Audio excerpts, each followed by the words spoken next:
If you really want to see the racism white people say doesn't exist, look at the wealth gap. That's all you need to know. I keep saying this and I'm going to keep saying it until it sinks in. The demand for racism in America is way higher than the supply. And that is exactly why you see certain individuals working overtime to manufacture racism in order to keep it alive and well. They take everyday occurrences, ordinary differences in outcomes, and spin them into some grand racist conspiracy. They need racism to stay alive because without racism, their whole identity, their whole content model collapses. I came across this particular video on X, I think, yeah, and this video perfectly captures what I'm talking about. Now, in this video, we see a black guy standing in front of a marina full of these beautiful super yachts, okay? He then starts claiming that if you really want to see the racism that white people claim does not exist in America today, just look at the wealth gap.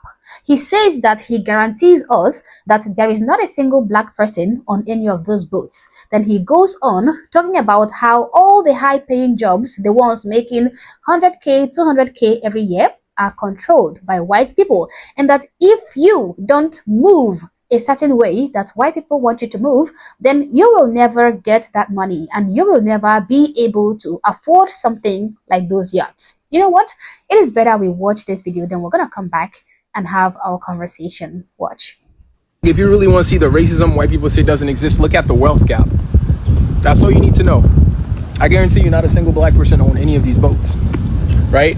So if you want, let's say you want to be able to afford something like this, where would you do that?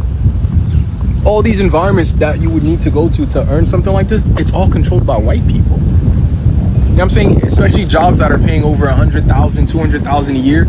It's all controlled by white people. If you don't move a certain way that white people want you to move, you'll never get that money. So you'll never be able to afford something like this. This is why if you somehow figure out a way to finagle and outwit the system and you manage to get money to buy something like this and white people see you in these areas, they're gonna start questioning, what are you doing here? That's why they be asking you, what are you doing in my neighborhood? Because they know you're not supposed to have the money. My goodness, I am totally tired of this. Like, I am sick of these kind of individuals. So because some white people can afford to own a yacht, that means that it is racism to black people. Always black people, every time black people. He did not say it is racism to Hispanics or to Asians, okay? He did not mention any other race for that matter. Only black people, because everything must be about us. The world revolves around us. Plus, he completely glossed over the fact that some black people do in fact own yachts and some white people do not. These guys are so exhausting, like so exhausting. Now, first of all, guys, the percentage of people in America who can actually afford a super yacht is very minuscule, okay? It is very microscopic. We are talking about a tiny fraction of the population, the absolute tip of the wealth pyramid. The vast majority of white people cannot afford that kind of lifestyle either. Most white people are not out here buying $50 million boats. They cannot even come close to being able to achieve that or afford that. Most of them don't even need that. Okay, they don't even want it. Most of them are just trying to live their lives, raise their children, and maybe take a decent vacation every year. Most of them are crippled with mortgages, overwhelmed with rising cost of living, and struggling to pay their taxes. So if we are going to use the super yacht ownership as evidence of racial privilege, then we would also have to explain why almost every white person does not own a yacht either. That reminds me of a video I came across just a few days ago. Take a look.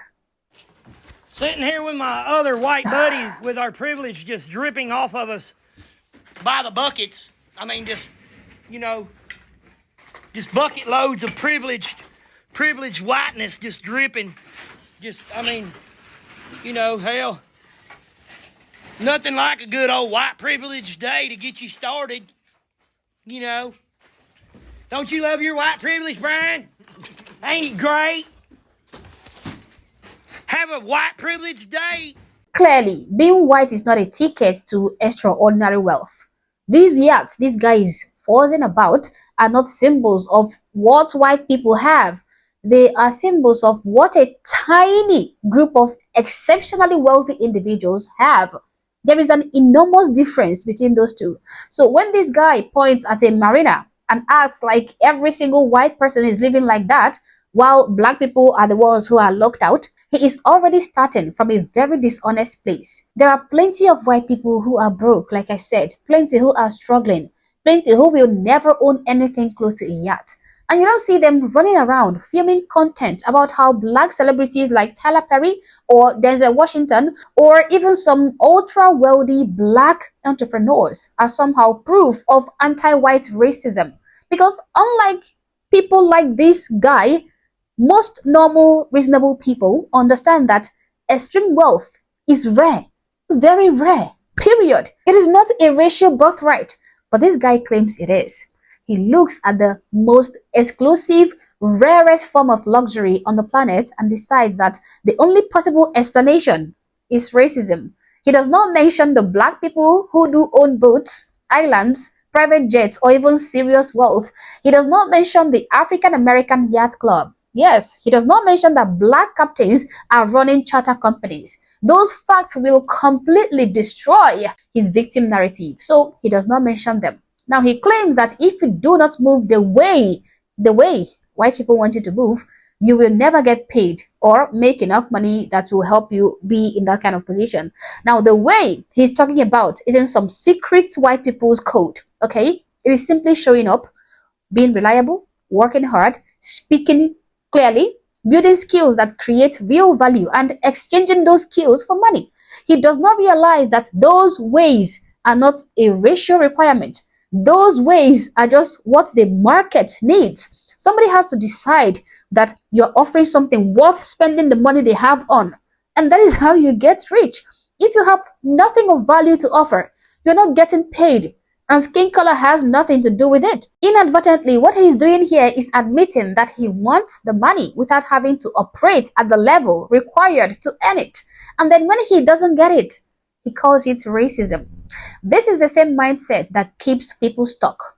It tells young men that the game is so rigged that the effort is almost pointless unless they perform some racial dance for white approval. It is demoralizing, it is false, and it is profitable only for the people selling it on social media, just like this guy. Now, the most ridiculous point he made was suggesting that a $200,000 annual salary can get you this type of super yachts. That was so hilarious to listen to. And that also shows you how totally ignorant about money he is. $200,000 a year does not buy a super yacht, not even close. The operating cost alone would destroy most six-figure earners. Confusing a solid upper middle class income with the kind of wealth required for that kind of lifestyle shows how little this guy actually understands about money. And it shows how tantalizingly ignorant he really is. The people who own those boats did not get them because the government dumped cash in their laps. They worked, they took risks, they delayed gratification for years, sometimes even decades. Some of them are white, some of them are black, and some of them are from other races. The ones who made it did the hard things most people cannot do, most people are unwilling to do. And that is just the only difference. You have to understand that people like this guy do not fight racism. Rather, they manufacture it. They take ordinary economic inequality, the kind that exists in every free society on planet Earth, and they paint it as proof of collective white malice. The result they get from making this type of videos is exactly what they hope to achieve. Resentment, more division, fewer people doing the unglamorous work of actually building skills and capital. These types of individuals do not understand that every single one of us is responsible for ourselves. What you accomplish depends on how hard you work, how disciplined you are, and how much you actually want that particular thing. You cannot blame other people for having nice things because they worked hard to earn those nice things.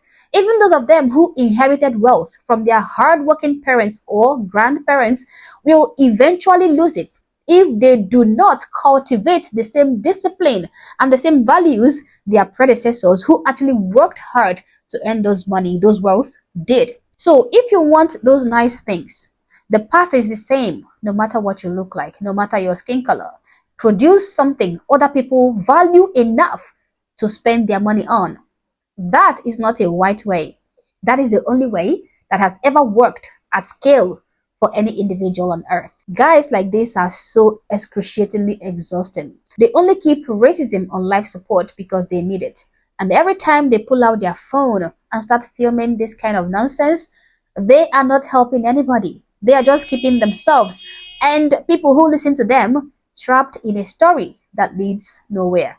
I am tired of this. Reasonable people are tired of it, and I know that you too are tired of this. But as always, guys, these are my thoughts and my opinions. Please feel free to share yours in the comment section below, but do so respectfully. Also, if you're not yet subscribed to the channel, honestly, I don't know what you're waiting for. Subscribe to the channel. Like and share this video to keep people informed, and consider joining my membership or buy me a coffee if you like, as a way of supporting the channel. Thank you for watching this video, and I hope to catch you on the next one. For now, peace.